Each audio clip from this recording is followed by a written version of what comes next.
Today is a video on the raw truth of my life with Larry.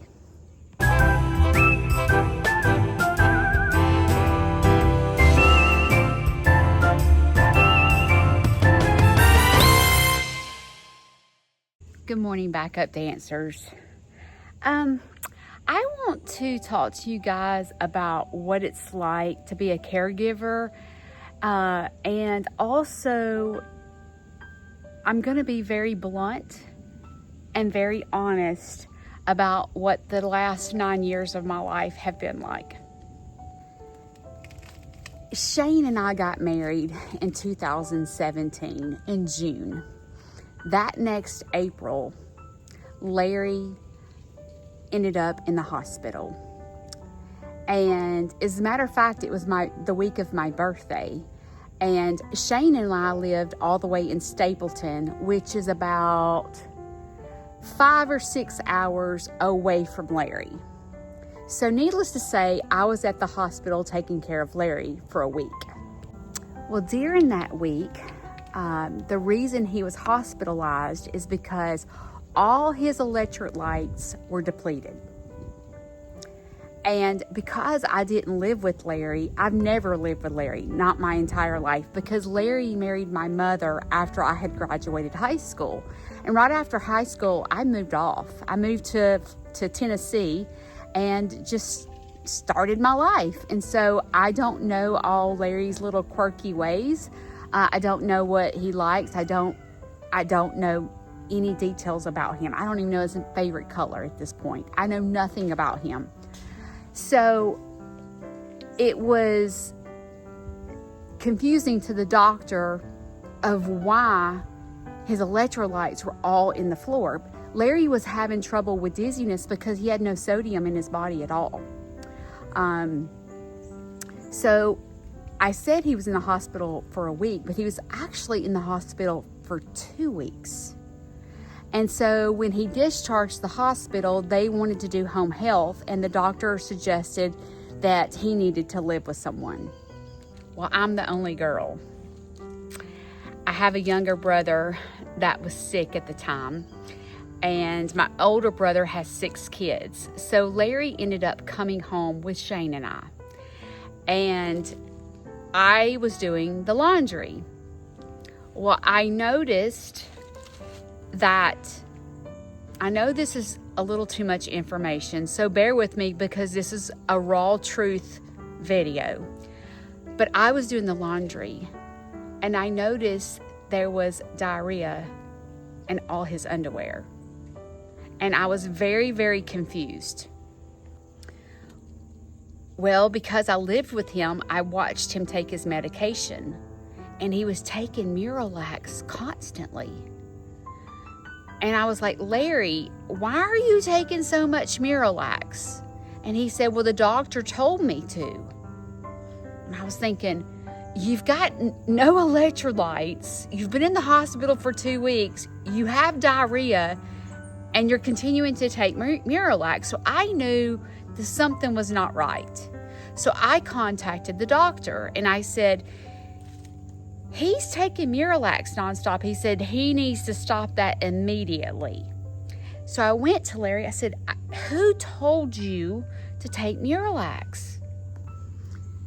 And he said, well, when I had diverticulitis surgery, they told me to take Miralax to keep my stools loose. His diverticulitis surgery was back 7 years prior, let's just say, okay? And I was thinking, you're still listening? What I realized, let me put it this way, is Larry takes things literal. So and it wasn't 7 years ago, I'm trying to think, because I was living in my apartment. No, it was 2015. This was 2018. So 3 years prior is when he had his diverticulitis surgery. And the doctor told him to keep his stools loose while he was healing in his colon. Well, I realized that Larry takes things literal. So 3 years ago, the doctor told him to keep his stools loose. Well, he doesn't understand that it was just while you were going through healing with your surgery. He thinks he's supposed to do it for the rest of his dang life. And I thought, in my head, I thought, is he dumb? I mean, I know that's like judgmental, but I was like, why does he think this? I don't understand. How do you not know that diarrhea in your pants is like something's wrong? But something wasn't firing up here, and I realized it. So at that point, I took him to a medical doctor in Stapleton, and I said, something is not right. I thought he had dementia. So they began to do testing on him. The only doctor Larry has ever been to was a primary care doctor in his hometown. Larry has never been to the eye doctor. Larry had never, he don't complain when there's a problem. You find out there's a problem when it's like too late and he needs surgery. He doesn't like tell you.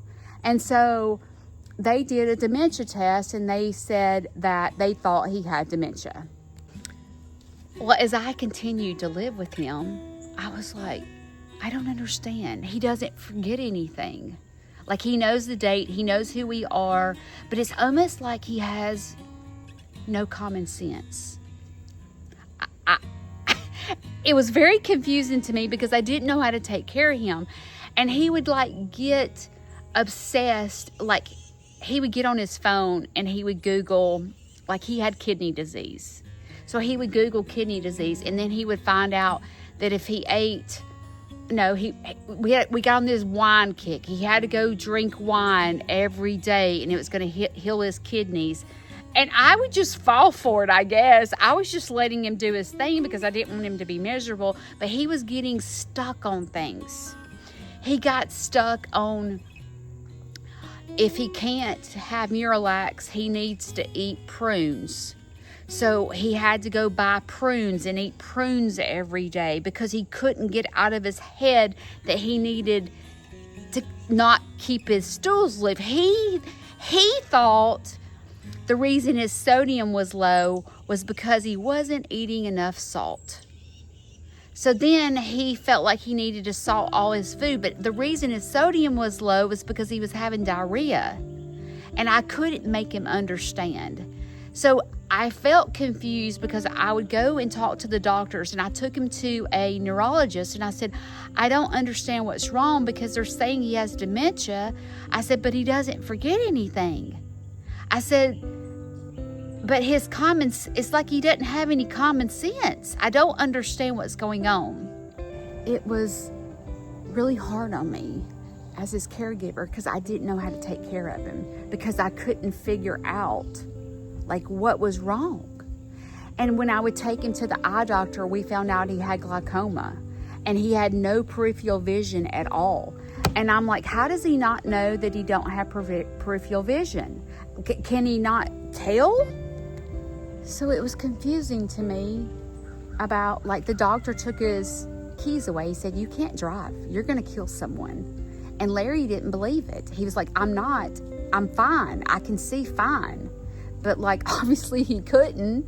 So he had a hard time with accepting what they were telling him.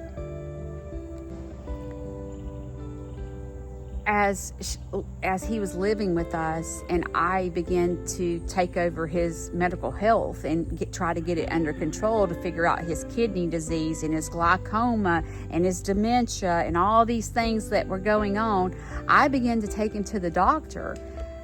And Larry would get severe anxiety just to go to the doctor and have a prescription refilled. Like nothing was wrong with him. He would start pacing the floor. Like when he had a doctor's appointment, the anxiety would start the day before. He wouldn't eat, he wouldn't drink, and then he would start pacing. And I would be in the living room. He would go out the back door, in the door, out the front door, and he would just pace back and forth. And like if his doctor's appointment, let's just say, wasn't until 4 o'clock in the afternoon, He would pace the floor all day long. And I was like, Shane, something's not right. And as I began to take him to the doctor, it was like, Judy, this is just how he is. And I was like, something is not right. I don't know what it is, but he don't have dementia. Like something else is going on. I'm not crazy. I live with him. Like, what causes a man to be able to poop in his pants and not tell anybody or not know anything's wrong? Like, what? Something's not right. What is the pacing all about? What is the hoarding all about? I don't understand. And I would take him to the doctor and they would just be like, I think this is just the way he is. I'm smarter than that. Shane and I were living in this. Basically, it was like hell living with it.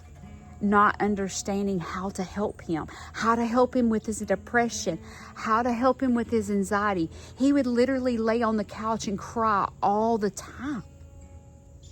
And I would be like, he's got to get on the antidepressant. Like, something is not right. Because he would feel so sorry for himself all the time. This grew to be the most difficult thing Shane and I had ever done. I mean, we had just gotten married. And we couldn't understand, like once Larry got over home health, we couldn't understand why he wasn't going back home. I didn't know that when he came to live with me for home health temporarily, I didn't realize it was forever. So now, as newlyweds, Shane and I now have him living with us. And once he got better, and got finished with his home health, he wasn't going home. And I was like, why isn't he going home? Like, what? So then I would try to encourage him in a polite way to go. He needed to go back home. Like, I have a job. Shane has a job. Like, we can't, like, what is going on? And he wouldn't leave. And when I would ask him, what is making you want to live with us? Because I was trying to understand what was going on. This man was like 70 years old. Why is this 70-year-old man that nothing's wrong with him? Why is he wanting to live with me? He has 10 acres on a farm where he's comfortable, but why does he want to live with me? I couldn't understand when there was nothing else wrong with him. And when the doctors, I told the doctor, I took him to the neurologist, I said, he's not wanting to go home. So the doctor said, why are you living with Judy? And he said, because she's fun and I have nothing to do at home. And I was like, I'm fun? You want to live with me because I'm fun? Like, do you know how much pressure that puts on me? It was just really, really hard. And then we moved to Coleman because Shane got transferred. So I encouraged Larry to go back home because I was only an hour from him at this point. Well, he went back home, but he cried. And he made me feel guilty for him to go back home. But there was nothing wrong with Larry. And I knew that because I had been taking him to the doctor to make sure. And we found out he did not have dementia. And so I said, Larry, you need to go back home and get into your routine. Well, every time I called him, he would cry saying he missed me, he missed Shane, he missed the dogs. And it put me on a total guilt trip. I was like, man, I'm a piece of crap stepdaughter. Like, he's needing me for some reason, which I don't know why. I hear a hawk. I see him. Ugh. Go away!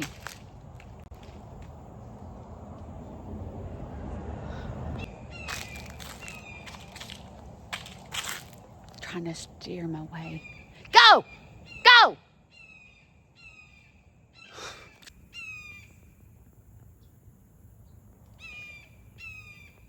there are like 50 hogs. 1, 2, 3, 4, 5, 6, 7, 8. I don't know if you can see them. It's time for the hawk dance. I'm gonna wave to get them to go away from my chickens. The things you do for chickens. Go, go, go! Back to the story. So needless to say, I felt guilty. I mean, when you call him, hey, how's things going? You know, that's where his tractor is. That's where his home is. You would think he would want to live there. But he don't. He wants to live with Shane and I. And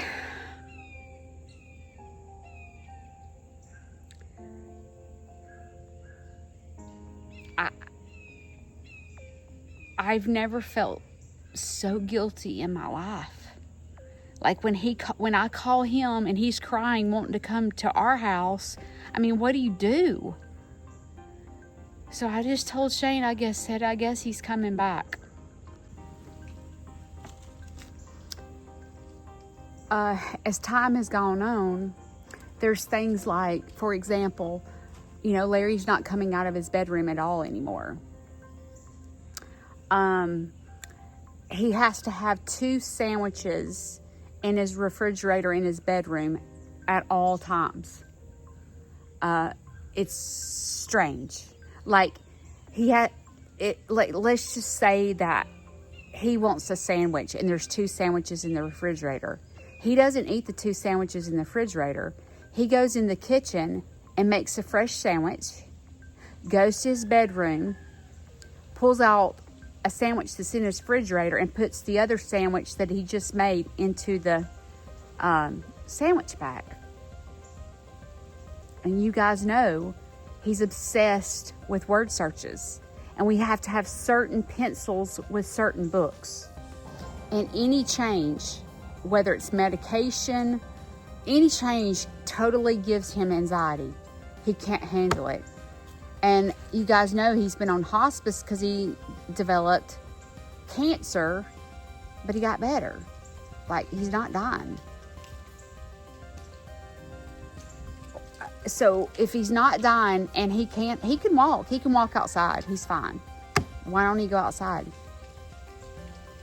It's stuff like that Shane and I are dealing with, and we don't understand until recently.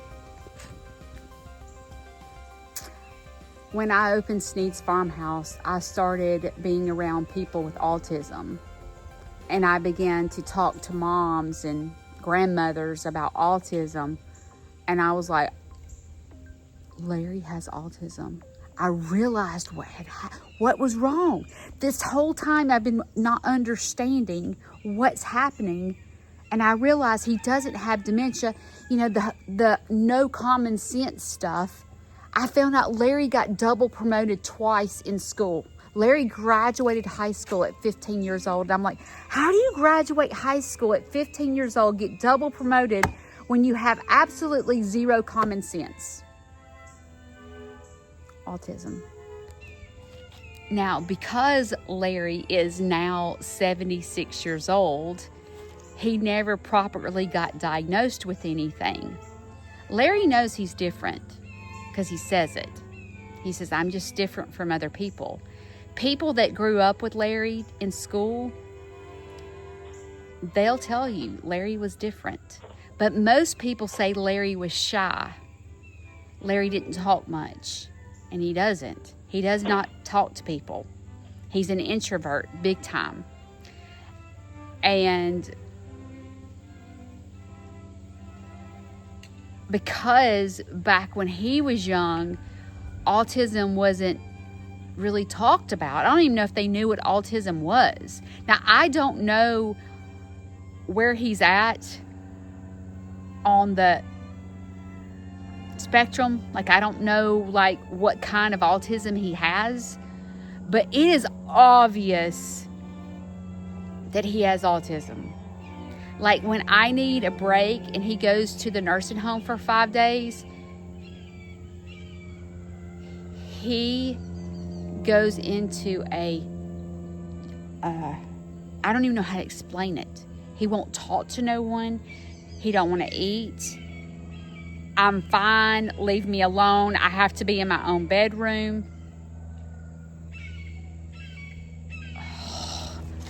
Hang on. I wish this talk would go away. All right. Back to my story. It's almost as if, you know, it's too late for me to take him to the doctor and get a proper diagnosis. But this is what's happened.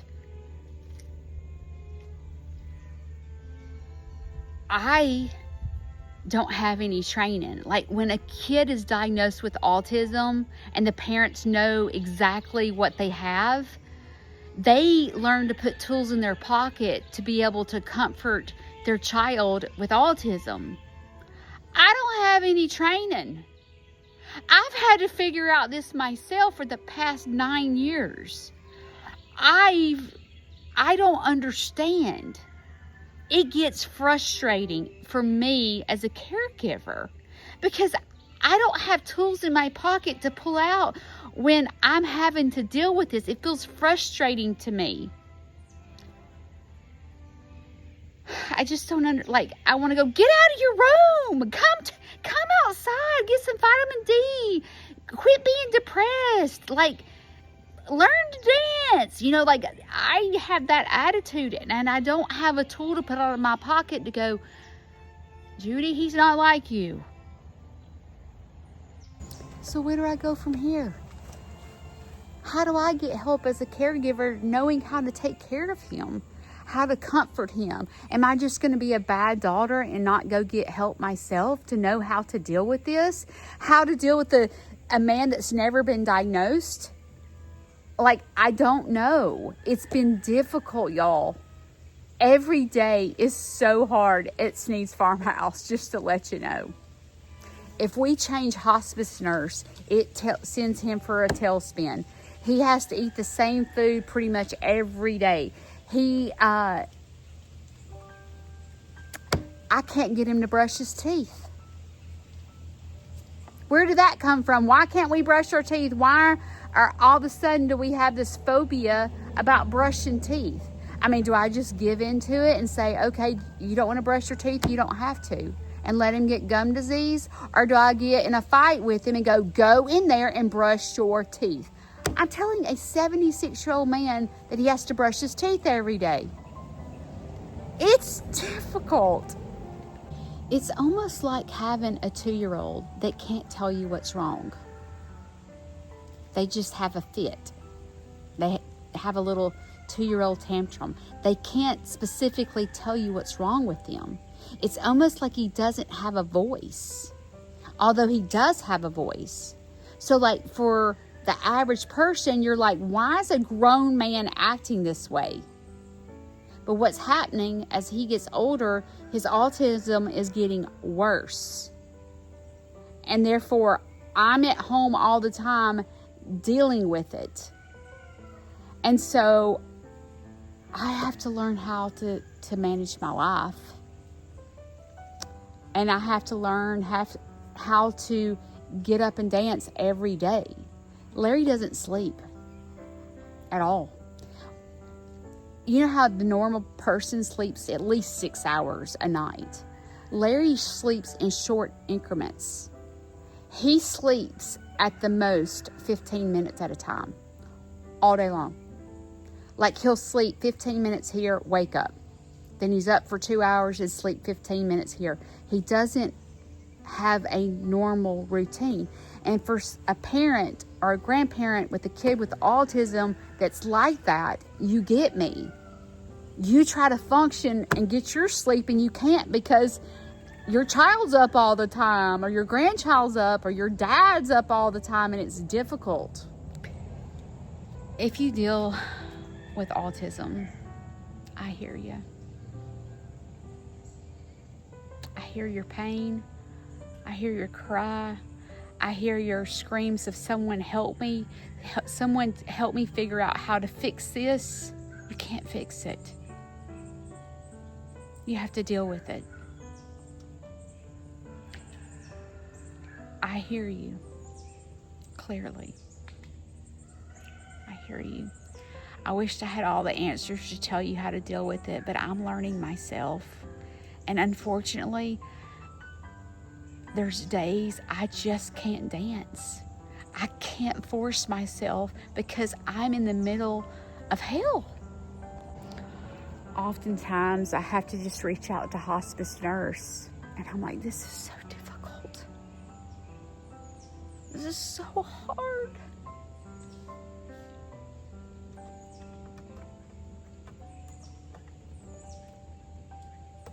I don't know the answer.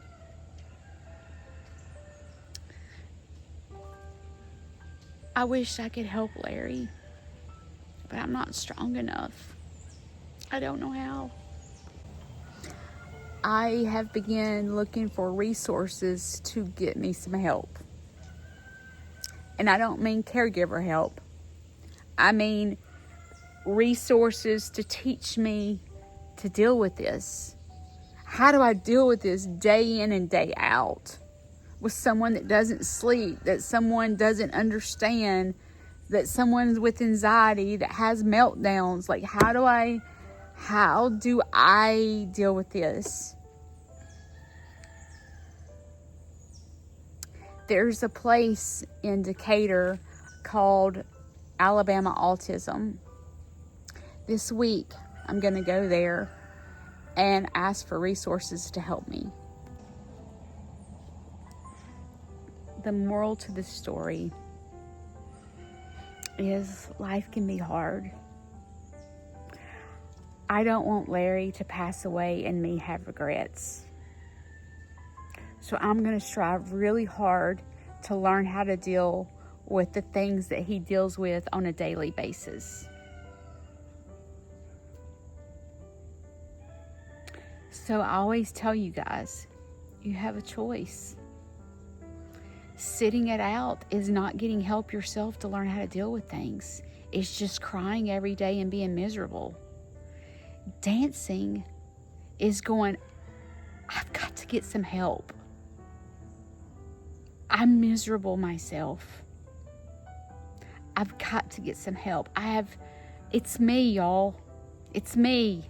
I don't have people going, hey, can I come help you with Larry and spend the night for the weekend? I don't have family that does that. If I hire somebody, I'm hiring a total stranger to come into my house. That's been a disaster, just to let you know. We ain't doing that no more. So the only thing I can do to dance is to go figure out what resources are available to help me as a caregiver. I hope this video helped you understand a little bit about me, about what it's like to live with someone with autism, what it's like to be a caregiver, and I hope that it just gives you some insights about how never to give up on someone. You know, they said he had dementia. No, he don't have dementia. He has autism.